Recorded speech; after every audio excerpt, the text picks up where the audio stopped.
Hello and welcome to the episode number 7, should be lucky number 7, with our first guest, Michael. And we will talk today about Michael's expertise, which is in Michael.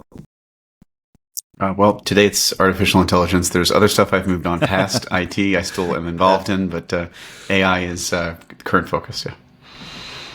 Michael, introduce yourself. Sure. So my name is Michael Silva. I am founder and CEO of Emely AI. We have an AI system that sits in Microsoft Azure to deliver secure information real time in a very highly regulated way. I also run an IT organization. I've had that for 14 years. That's Archon One. We focus on cybersecurity compliance for law firms in New York City. And I've got 4 boys under 8 years old, live out in New York, and got other interests that don't have anything to do with AI. So we can save those for the end of the podcast. But we're here for AI, so we'll stick to that for now. Some busy home. Yeah, and you heard her already. Svetlana, say hello. Hello.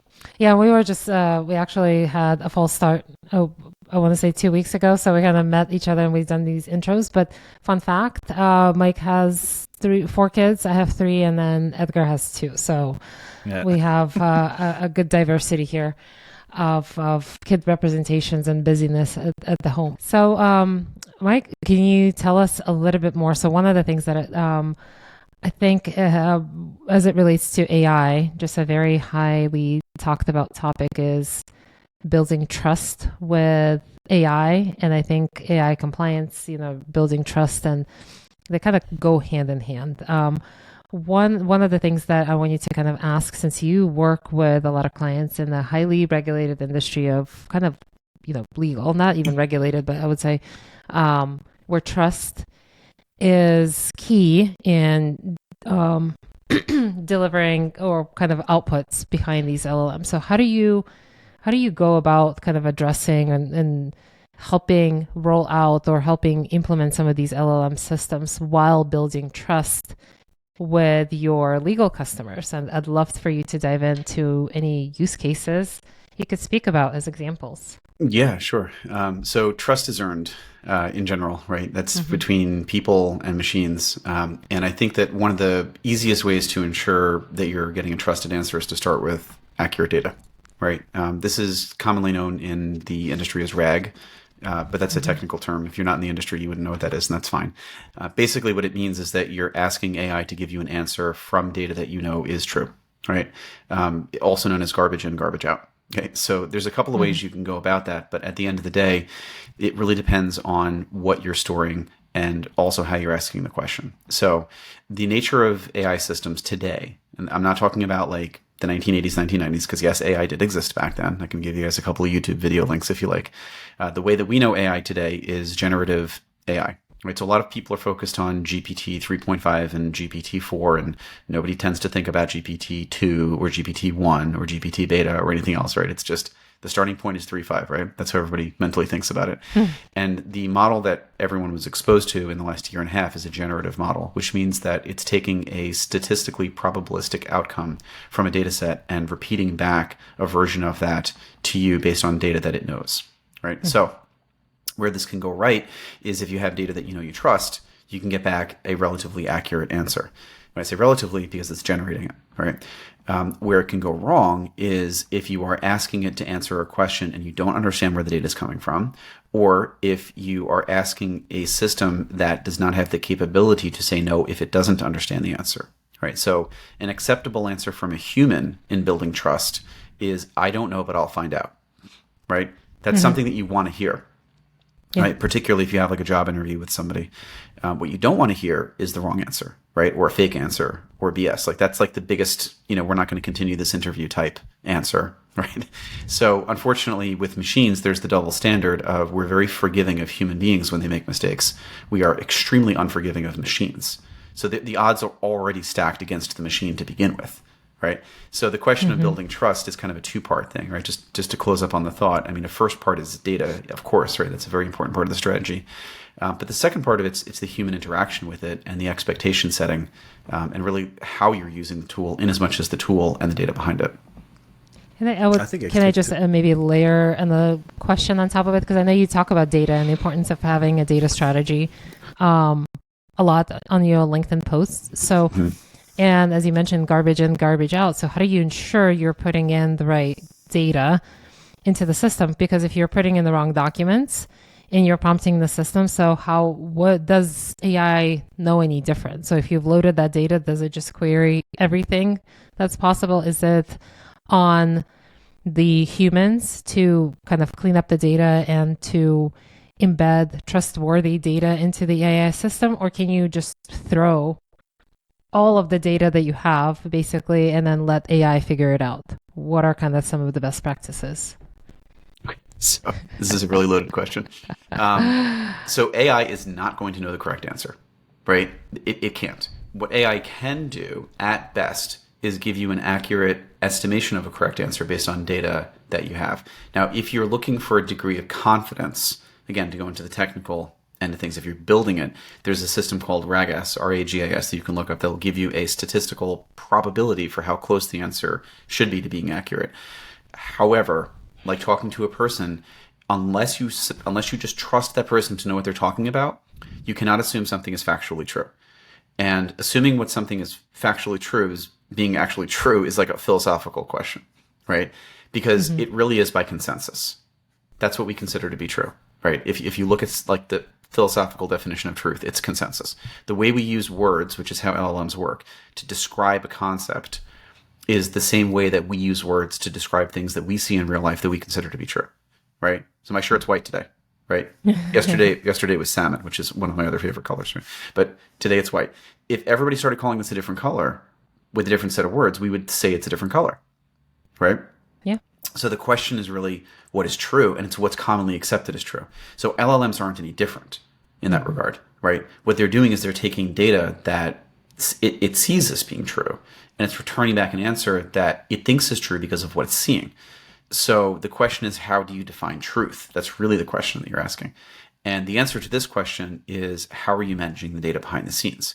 There isn't an easy way today for a machine to understand what is true and what is not simply by looking at the data that's behind it. It just doesn't exist, right? Because of the reasons I mentioned before. It's also if you have like this concept of level one and system one and system two thinking, and system one means basically intuition and intuitive thinking, and system two is basically thinking about stuff a bit longer and taking your time and retrieve the just use more energy to get the answer basically. And like modern systems, they aren't technically capable of system two thinking, which is something that's still out there and in development, and that's why your intuition is not always right, and so it's basically the same for large language models or generative AI for that.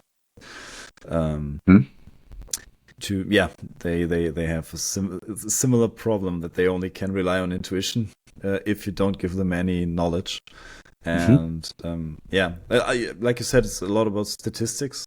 From what I learned, it's also you don't have to have 100%. We already had like I think a complete episode about this for it to be useful. But of course, you have fields like you're somewhere in the legal space where it's more than crucial to be precise and to not. I think there were like even lawyers using ChatGPT for their defense and quoting some random case that never went by. So it's kind of serious, right? Yeah. Well, the funny thing as you mentioned there is that specifically to law and that use case, the attorneys have a very clear directive. They're responsible for it, right? In the fine print, and the New Jersey Supreme Court Commission on Artificial Intelligence covers this quite nicely in one of the publications they produced. On the first page, it basically says two things. The first thing it says is, if you're not using AI, you're going to get out-competed by another law firm that is using AI. That actually says it. I have it highlighted on LinkedIn post. The second thing it says is, just like a junior paralegal that doesn't know what they're doing, you're responsible for it. Yeah, right? Of course. Yeah. So, like in the eyes of the law, they see very little difference. right? It doesn't matter if it's poor note taking, if it's an intern, if it's ChatGPT making the mistake. It doesn't matter, right? You're still responsible for it. So this is where I think there's a little, overly embellished concern around AI taking people's jobs, because AI, it's not going to. I mean, some things it might come close to, right? But these are like really basic routine tasks that are just forcing evolution, right? Yeah. It's not like some threat that's going to come in and destroy humanity, unless it's being misused. Yeah, of course.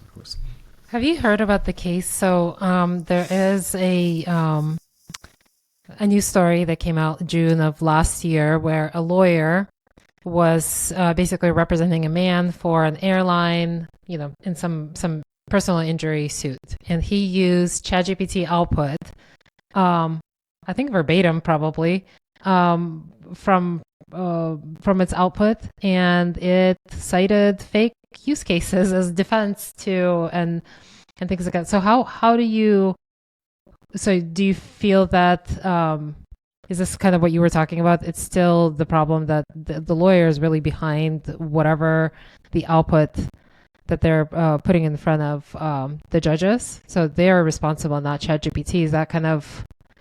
Yeah, I mean that's defined by the law, right? I mean, the law is not going to hold OpenAI or ChatGPT responsible. But let's look at that exact question that you asked. So you said that ChatGPT was used to cite a case. Okay. Now going back to what I said earlier about where the data comes from, where would ChatGPT be getting that data from? I mean, you could hallucinate as well, right? So if it's citing fake use cases, you could either retrieve information that it's been trained on or hallucinate. Okay. If it doesn't have the answer. I think you could even do one more. Like, it most likely hallucinates if it doesn't do any research beforehand, like a Google search or anything that extends the context of the question. So, right. Yeah. Yeah, Svetlana, you're correct. But Svetlana, you hit on, right in the middle of your description, you hit on the real reason, right? You said what it's trained on. Okay. So again, the AI systems are drawing from data that they know about, they're trained on. Do you know what information ChatGPT 3.5, as an example, was trained on? Of course not, because it doesn't have cited sources. It's a closed model. There's just no transparency. We know for sure that ChatGPT originally was trained on Reddit data. Okay, so think about the average Reddit user, as described on Reddit. Just go onto Reddit and look at how people describe the average Reddit user or the average Reddit mod, whatever. They make fun of each other all the time. Think about the average demographic. Okay, now you're asking ChatGPT a question from a data set that it was trained on, in large part from that data set. So does it really surprise you that the information is not accurate? Like, is it really a hallucination? Like, I would argue that you're using the wrong tool, right? And that the data is coming from the wrong place, because that's originally where it came from.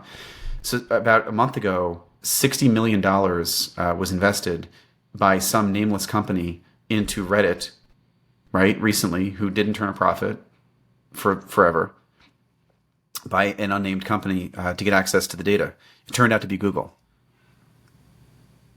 So why are people suddenly interested in all this public data? I mean, it's not rocket science, right? I believe most likely Google is using it to see how people interact versus the quality of the data.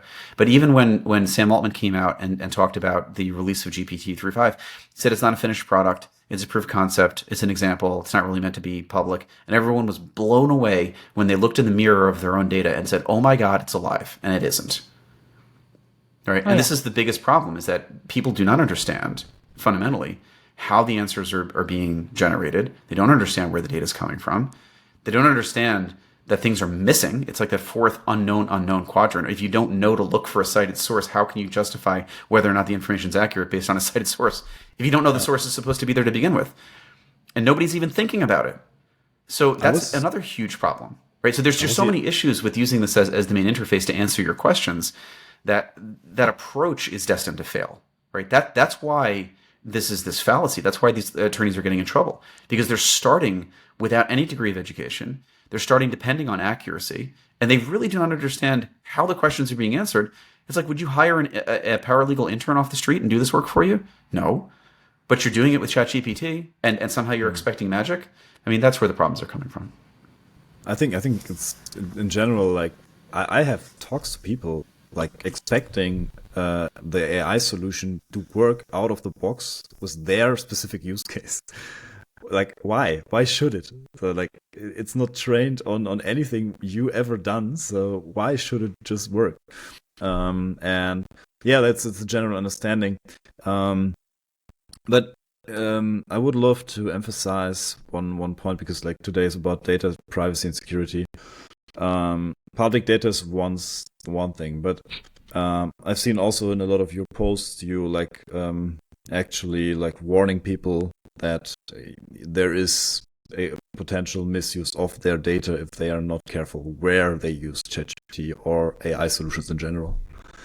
Would you love to elaborate on that? Yeah, I mean, this is unfortunately buried in the privacy terms and conditions of every AI system that you interact with. So if you've ever upgraded iOS, right, this is one of the things I always say is the biggest, you think about the biggest lie that you've ever told, right? No one ever wants to admit it. The biggest lie that everyone who owns an iPhone has ever told is when you get the iOS update, it says this is for security reasons. Did you read the terms and conditions? I agree. Okay. Yeah. I mean, show me honestly, anybody that's actually read it. So we fool ourselves, in our ambition to deploy the latest and greatest and innovate. And truly experimentation is a big part of that. But, unfortunately, when you're looking at the terms and conditions of a lot of the major AI systems, all of them have, frameworks in place, whether it's for, insight or, data collection or just outright privacy violations. I mean, we see it. So you got to be really careful. I'm not an attorney. Okay. So this is where I'll draw my line. I'm not going to tell you what AI algorithms you should use or shouldn't use. I will tell you that if you're getting involved with any system, you need to understand the algorithms that are used behind it. And then as a CEO, you should be looking at, okay, what does this mean for us in terms of privacy? That there's some level of implicit trust that you have to have, right? The minute that data is exfiltrated from your environment, it's somewhere else. Okay. So you give it to Microsoft, Microsoft's got it. They're going to go through and handle it with their terms of service. You give it to ChatGPT and OpenAI, they're going to handle it through their terms of service. So you have to be comfortable with that. It doesn't necessarily mean that there's risk, but when you have systems like ChatGPT where on the front homepage it says, we are training other people with your data, you got to know that, right? Would that be the same? Documents. Would that be the same consideration for people who subscribe to the enterprise plan? So according to them, no, but you got to remember the enterprise plan is different. It's a different use case, right? So if you wanted to use it for that, then yes. But this depends on what you're using it for. If you're just going in and you just want to use it for that, then I'm sure it's probably not bad, right? You'd have to read the terms and conditions. I'm not 100% sure. My understanding of the enterprise is that they go to great lengths to keep that data private. It's still another system, though. You're still transmitting your data off premises, off site. Right. So if you're looking at like GDPR and all the rest, or like any of the other major, compliance requirements that require you to have data processed in your country on systems that you maintain and control, any third-party API call out's not going to work. So how do you tackle this at Emely? So if, let's say, for organizations that really, really take it to heart and they don't want to use, the regular $20 subscriptions for ChatGPT, and they're not comfortable with the enterprise plans that ChatGPT offers. So I'm curious, how do you address that with your work at Emely? It's so simple you wouldn't believe. You ready? Yeah. It never leaves Microsoft. That's it. That's the answer. I always say, if you trust Microsoft and Microsoft's cloud, then you can also trust their AI implement on it. So, and a lot of people trust all their business data to Microsoft 365. So, one of, if not the most valuable company in the world. Yeah. Of course. Okay.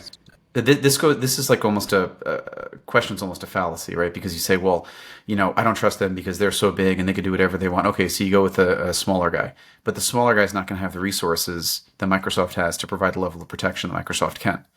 So do you want a company that's got a greater likelihood of surface area of attack? Do you want to take an open like a truly open LLM and run it locally?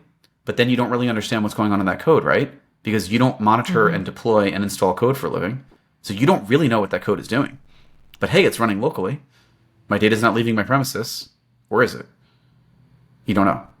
Right? So this is the problem, right? Unless you are the guy who's doing it. And it's the same problem you have with encryption, right? On the security side of things, is it better to have an algorithm that nobody knows how it works, but, once somebody figures it out once, it's completely cracked? Or is it better if everybody knows how it works and you depend on the security of the key? Most people would argue the latter. It's the security counterpart to the AI argument about data privacy, if you really want to get into it.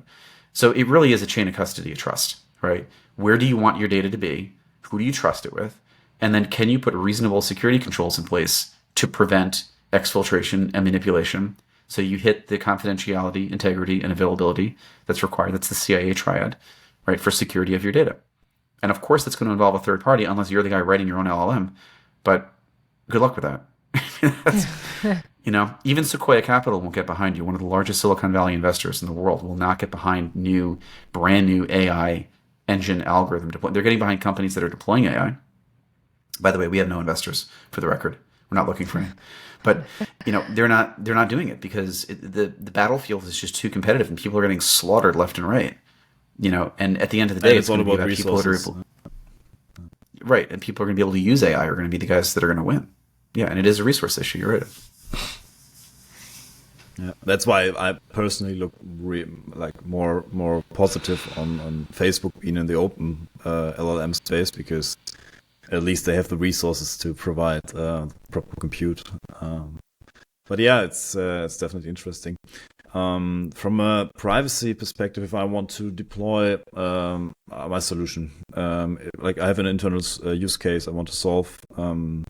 Like having it on Microsoft is one thing, but like more in general, what are the things I have to be aware of to be sure about my data? What Well, are there some key points you would suggest? Yeah. Since you brought up Facebook, let's just take a moment of silence to remember that Mark Zuckerberg started his company by saying, "They trust me, dumb schmucks." Okay, but he didn't say schmucks. That's the beginning of his company. Okay, if you don't know that, you know that. So go back and look. Now they've got a ton of money by collecting people's data, and they are now selling an AI system. Okay, might be open, but hey, we trust them. Okay, so I'm not huge into companies that start like that. It's no surprise. I've talked about this at length. Now, the question that you're asking, Ed, in terms of the use cases, the biggest problem that I've seen with deploying AI systems, and the easiest thing to get around in terms of a successful deployment in this regard, is to succeed. You have to start with the use case and the data, not the tool. Right? And I've said this a few times, but it's worth clarifying. Starting with the product first or tool first approach will fail. You can't come in and say, I've got AI, I'm going to deploy it into the environment. Right? There's this picture I'll have to get to you guys. It's a cartoon where it's got a guy in the back of a boat with a little martini glass and he's talking to a girl, and there's a flag flying off the back, and there's like 10 people on the front of the boat. And the girl says, man, I goes, how'd you get money for this project? And the guy goes, I don't know. It was the same thing I was going to do, except I just called it AI. And the back of the boat says AI. So, I mean, everybody wants to figure out how to do it because they're enamored with the potential, but nobody really understands what they're doing unless they've thought it through. So the number one thing is the use case. What problem are you trying to solve? Because AI is not the solution to every problem. It's the old hammer and nail question. You're running around with the nail and everything looks like a hammer to use, it's not always the best solution. So I think the use cases are really key. And you mentioned those before. So to get into some of those that you asked about at the very beginning of the chat, what are some of these use cases? Anything that's generative that you need creative feedback on is a great use for AI. Right? Anything where you need to summarize content is a great use for AI. Anytime that you need to extract out bullet points, rephrase, correct your grammar, right? These are good uses for AI today. Without a properly trained set, asking it for advice, bad.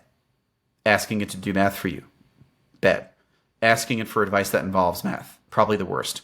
Last week I posted up a question, if you guys saw, about the towel drawing. It was a very simple question. Oh, what was it? This is a very simple question. If it takes 15 minutes to dry, if it takes 1 hour, to dry 15 towels in the sun. Okay, so 1 hour to dry 15 towels. How long does it take to dry 20 towels? What do you guys think? Like hour 15? No, Okay, actually, no, it's an hour. It's an hour. I'm sorry. Why am I It's okay. stupid? Yeah. What do you think? No, but I think like that's debatable because that's one that goes around a lot of times. Often with shirts, I dry 5 shirts. How long does it take for 20? It depends. Do we have enough space to do it in parallel? Then it's still 1 hour. Do you have it sequential? Yeah. Then it takes longer. So that's I think it's an odd example. But yeah, in general, enumerations, stuff like that. It's not AI is not that big in that. It gets better, but yeah, sometimes you give it a more complex math problem and it gives you the right steps and the right thought process, but gives you the wrong result. So that's definitely not a strong suit. I always see like a rule of thumb, like does it involve language understanding? Is your task with automated language understanding automatable, basically? And could it bring you a benefit in understanding unstructured data and like extract something structured from which you can work with?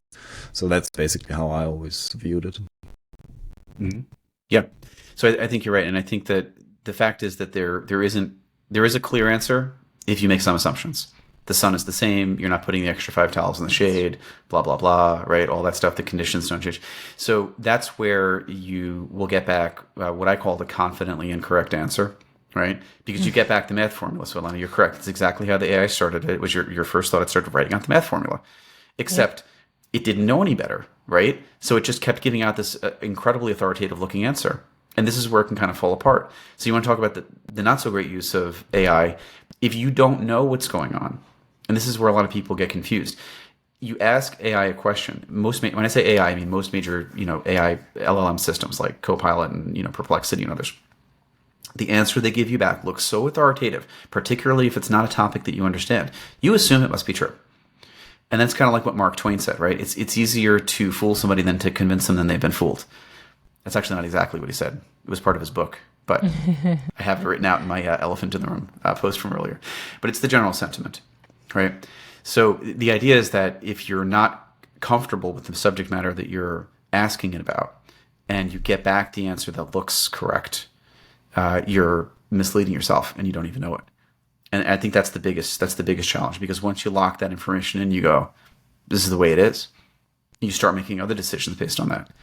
And it's hard. It's really, really, really hard for people in general to go back and to remember where they learned things from. It's a big challenge. I think we've kind of talked about one of the things is, with AI is that it doesn't know any better because you've prompted the system to provide an answer, and whether or not it has information to back that information up, it's going to respond because you asked it and it's going to come up with an answer.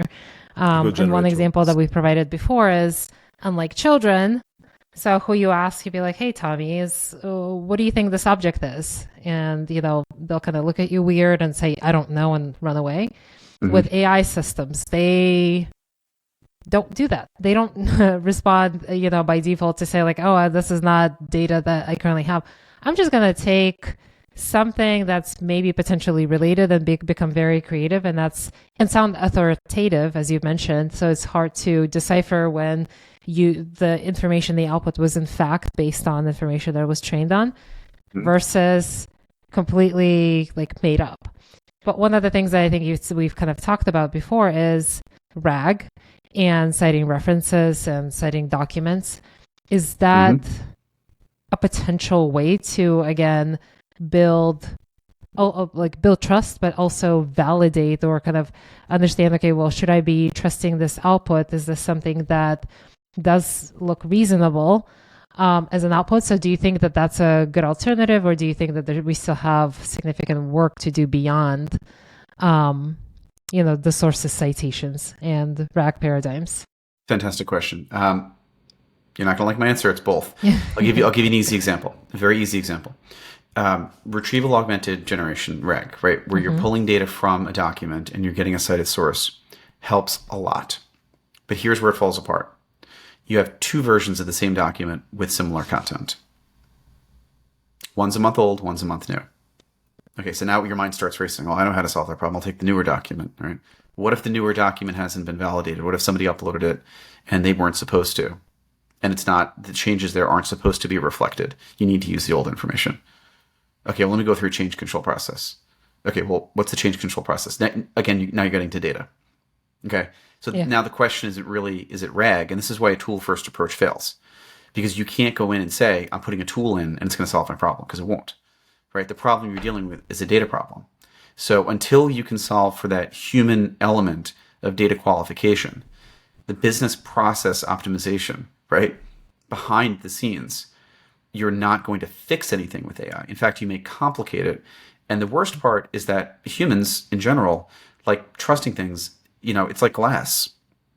Once it's broken, it's very hard to put back together again.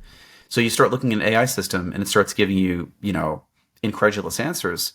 And suddenly you say, I can no longer trust this thing for anything, right? Even if it's not the AI's fault, even if it's bad data that you're putting it into, So that, I think that's really the challenge. So, unfortunately, I would love to tell you it's one or the other. It's both, but it's for those reasons.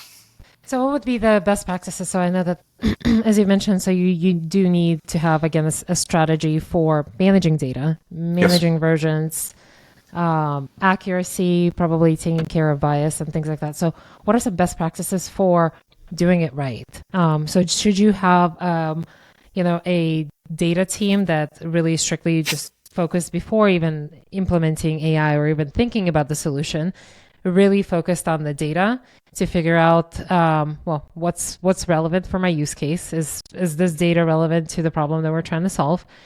And how do you ensure quality of the data? And then how, is this a team that you maintain over time that kind of maintains and oversees the quality of the data? Is there a way to automate kind of that process with some, monitoring tools and things like that? So just curious, what are some best practices that you recommend to clients that you work with? Sure. That's a really good question. I know we only have limited time, so I'll try to condense this down. The number one thing is you have to talk to somebody who knows what they're talking about. Right. I've mentioned this before, but there are a lot of people out there that claim that they're AI experts who don't know what machine learning is, who don't know what a knowledge graph is, who don't understand that the fundamentals of AI existed prior to the 1990s. Right? They see GPT and they go, "Oh my God, I can connect it to Zapier and it works. And take a look at this magic, like chat with your PDF, and this is magic." Right? Like those are not the guys you want to talk to. Okay. You also don't need to talk to somebody that's super far in the weeds. That's like a complete LLM optimization gearhead. I love those guys to death. I have several of them on my team, but they're not the people that you want to be leading the charge when it comes to business requirements, right? So you need to find the right person or the right team to talk to who understands what AI can do and what AI cannot do, right? What AI is good at and what AI is probably not going to be that good at. And then that same person needs to understand, what problem are you trying to solve? And is AI a good fit for it at all? So several organizations are hiring like chief AI officers. They're giving part-time AI officer roles. Some folks are hiring, part-time AI consultants. That's all wonderful. I would just stress that leading with the business process, leading with the strategy that you're trying to solve for over a period of time, which is not going to be a week or two. Okay. If I've been in the room with so many executives over the course of my career, you come in and say, "Oh, we have this really important problem we need to solve," and they start talking in weeks or months. And you're like, there's no way. There's no way that a problem that's this big with this many, horrible tentacles all through your organization is going to be solved in 3 weeks. Okay. So right off the bat, as an executive consultant, you need to understand that that's a flag. That's a red flag. Mm-hmm. So these are the types of pre-qualification questions, and the right person will ask them everything I mentioned. And there's a lot more to it behind the scenes, but it starts with the right relationships. So I would say that's probably the number one thing. Thank you very much.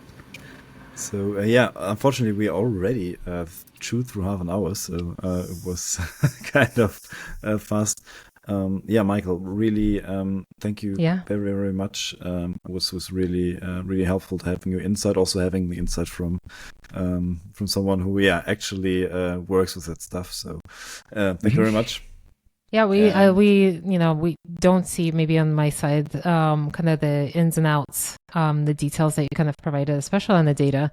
Um, I think I've learned a lot, so I appreciate your time and working with us, because again, we had the false start before and we we figured it out, but really appreciate your insights. I think that our audience will definitely benefit from your advice and kind of the stories that you've told us. You've told our audience and the advices you've shared. So truly appreciate you, and we really enjoyed having you on the show.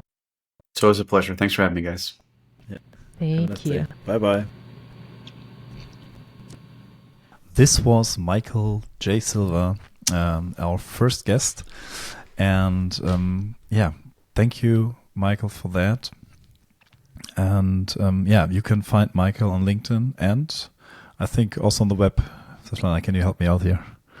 Yeah. So Emely.ai, .ai is Michael's company. Really enjoyed this episode. This was our first guest on the podcast. If you would like to be on to chat about a topic in AI that you're really passionate about, all ears. We'd love to invite you in for a conversation with us, but would love to also get your feedback, and whether this is the type of format that you enjoy, what we could do to improve it as well for you. So appreciate you guys taking the time to listen and tune in for this podcast. We really enjoyed, again, changing the format a little bit, but thank you so much. In the next episode, we will be focused on AI in development, and we'll be covering some of the latest news that are really exciting, that has been kind of shaking up the industry in different ways. So I think you'll be really excited with the next episode as well. Yeah, and also talking about news, please let us know if you missed the news section this time, or because we left out the news to give the guests more room, because they take extra the time for us to give in their expertise for you as our audience. So please don't hesitate. Let us know if you still would love to have some news in the guest episodes, and we can take this into consideration for the next planning. And and if you found this valuable, we'd love for you to subscribe, follow us for upcoming episodes. We release an episode a week, so we'd love to have you as part of our kind of community. So really appreciate it. Yeah, thank you very much also from my side, and see you in the next week. Bye-bye. Thank you.